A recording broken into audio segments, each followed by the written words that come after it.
básico do básico, quase zero. Eu não sei falar. Aí liga o rádio e começa. We will rock you. We are the champions, my friend. Baby, bye, bye, bye. It's my life, it's now or never. Porque o inglês nas músicas, às vezes, é muito mais fácil de entender, de reproduzir, do que o inglês falado normal em conversas. Vamos entender? Às vezes a pessoa não sabe falar inglês, mas sabe cantar uma música em inglês. Ou sabe pelo menos na cabeça, né? Ela tá ouvindo e ela entende um pouco o que tá sendo dito naquela música. Mas aí na hora de conversar com alguém, a pessoa não consegue falar, não consegue compreender o que a pessoa fala pra ela.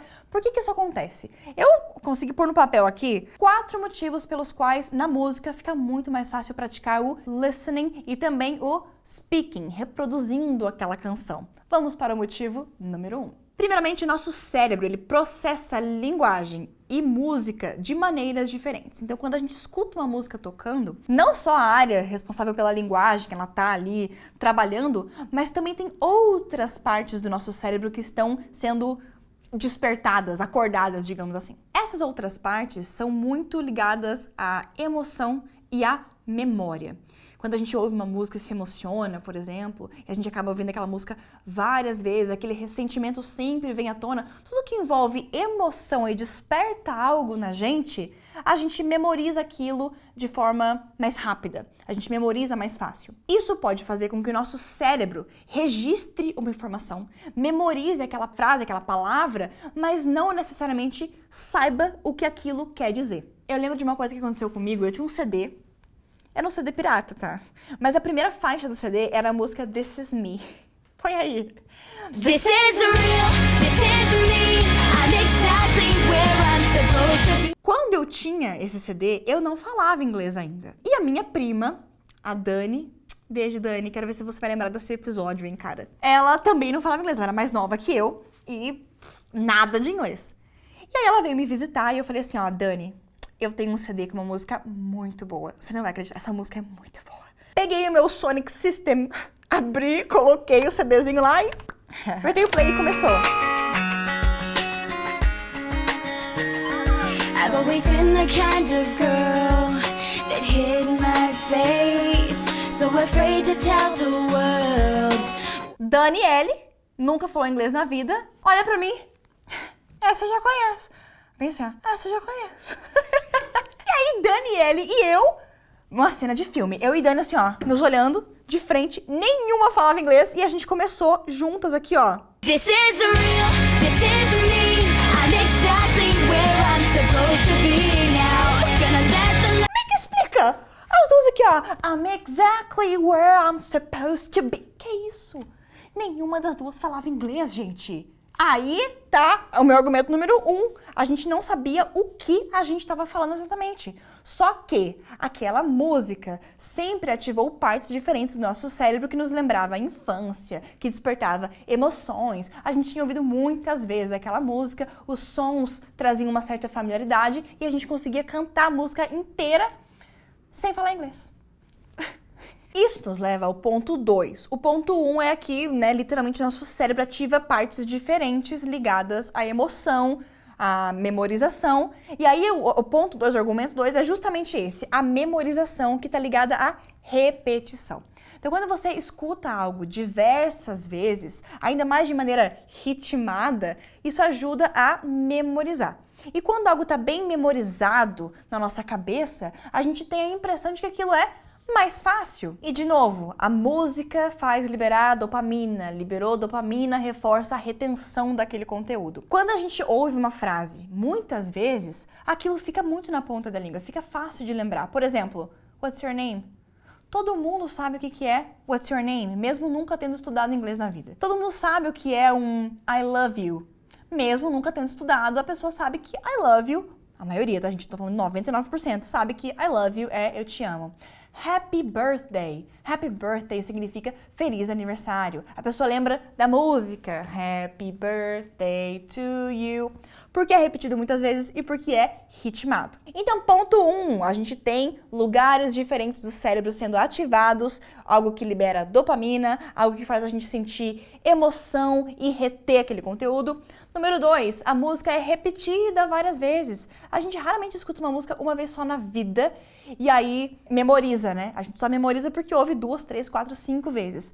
E quando aquilo é repetido, a informação se consolida no nosso cérebro. Lembrando sempre que aquilo se consolida, a gente consegue ouvir, consegue cantar e não necessariamente saber do que se trata.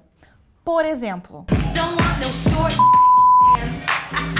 toda a galera anos 90 cantando, as crianças cantando, e sabia cantar. Don't wanna short, sabia cantar, mas não sabia o que estava falando. Então parecia muito mais fácil, né? Porque vinha no ritmo, a gente já tinha escutado muitas vezes, mas o significado mesmo, ou seja, a habilidade linguística de interpretar aquilo, colocar numa conversa, não existia. Ainda bem, né? Se uma criança falasse uma coisa dessa, é um absurdo. Eu lembro também que quando a gente era criança, a gente... Claro, na época em que as coisas eram diferentes, né, gente? A gente dava muita risada da música I Will Survive, sabe? First I was afraid, I was petrified. Ai, porque é uma música LGBT. E não necessariamente, né? A letra da música I Will Survive é uma pessoa que tomou um fora e ela fala que não, eu vou superar esse término. Mas a galera achava que o conteúdo da letra da música era um conteúdo homossexual. E não era. Vamos então para o próximo argumento para a gente pensar por que música às vezes é mais fácil do que conversar com alguém. O ritmo da música, muitas vezes mais lento, nos ajudam a identificar melhor certas frases que, se fossem ditas numa conversa, não dava nem tempo de captar. Por exemplo, Adele. Se a Adele pega o telefone e te liga e fala assim, ó, Hello, it's me. I was wondering if after all of these years you'd like to meet to go over a couple of things. Não dá pra entender. Sorry. Mas quando ela fala, It's me. I was wondering if after all these years you'd like to meet. É tão devagar que dá tempo de entender e captar o que está sendo dito. Mas se ela dissesse isso pra você, I was wondering if after all these years you'd like to meet to go over everything. Fica difícil, né? Então o ritmo da música nos ajuda no listening. E um parênteses bem interessante, importante de abrir aqui. Existem certos tipos de música que são mais fáceis de entender do que outros. Por quê? Porque músicas como essa da Adele, por exemplo, né, Hello, a preocupação do artista está mais na letra, na mensagem. Então ele fala mais devagar, ele fala dando bastante ênfase nas sílabas, né, pronunciando bem as palavras. Agora, existem outros tipos de música que o foco do artista, o foco daquele tipo de música mesmo, tá muito mais na energia, na batida, do que em se fazer entender nas palavras ali. Ou melhor, o ritmo, a energia é mais importante do que a clareza no que eu tô dizendo. Por exemplo, a Adele, dá pra entender o que ela tá falando. Ela fala, as letras da Adele são muito carregadas de significado, né? E a música é mais uma música mais tranquila, assim. Agora, ninguém sabe o que ela tá falando, mas o ritmo da música é muito bom. Geralmente rock, a gente tá mais pelo ritmo, pela batida, do que pela letra. Red Hot Chili Peppers. Can't stop addicted to the shindig. Isso aqui é muito mais importante do que ele tá falando. Dane-se. Isso é muito mais legal do que ele tá falando. Ele podia estar falando uma receita de bolo. 2 ovos e uma farinha. Dane-se. O ritmo é muito mais interessante. E por último, mas não menos importante, muitos artistas, quando estão cantando, eles suavizam o seu sotaque. Por que eles fazem isso? Simplesmente pela prosódia, pelo ritmo da coisa, para encaixar no ritmo da música ou também para se fazer entender, talvez por mais pessoas. Eu vou te dar um exemplo. Aerosmith, uma banda que eu amo, uma banda americana, fez recentemente uma collab com o Yungblud. De onde que o Yungblud é? Ele nasceu dentro de Yorkshire. Nossa, Doncaster é uma cidade, é bem pequenininha, na reta de Manchester. Enfim, o ponto é, vamos colocar a edição um trecho do Yungblud cantando. Vai fazer sentido, juro. Will you cry? If I call you my angel, Nossa, essa música tá muito boa. gotta leave you one more. Esse é o Steven Tyler. Quero ver o Youngblood cantando. Vamos lá. You say you wanna keep me around your little finger, but baby, I'm a runner, baby, I'm a gunner. Don't know where you find me, but I hope that you find me one last time. Dá pra entender o que ele tá falando, né? Ele falou ali, say you wanna keep me round your little finger, but baby, I'm a runner. Dá pra entender. Agora, põe um trecho de uma entrevista do Youngblood, gente. Põe aí. Me and my friends feeling really unrepresented when I moved out of London and Brexit Não happened. dá. Right. Ele fala assim, ó. Em London. Ele usa, quer dizer, na linguagem oral, na oralidade ali de uma pessoa de uma cidade um pouco menor do United Kingdom, o cara fala com um ritmo todo meio que, uma entonação meio quebrada. É o jeito dele, o sotaque dele. Quando ele vai cantar, ele não faz isso, ele coloca um ritmo, ele pensa na prosódia e aí fica mais claro pra gente entender o que o cara tá falando.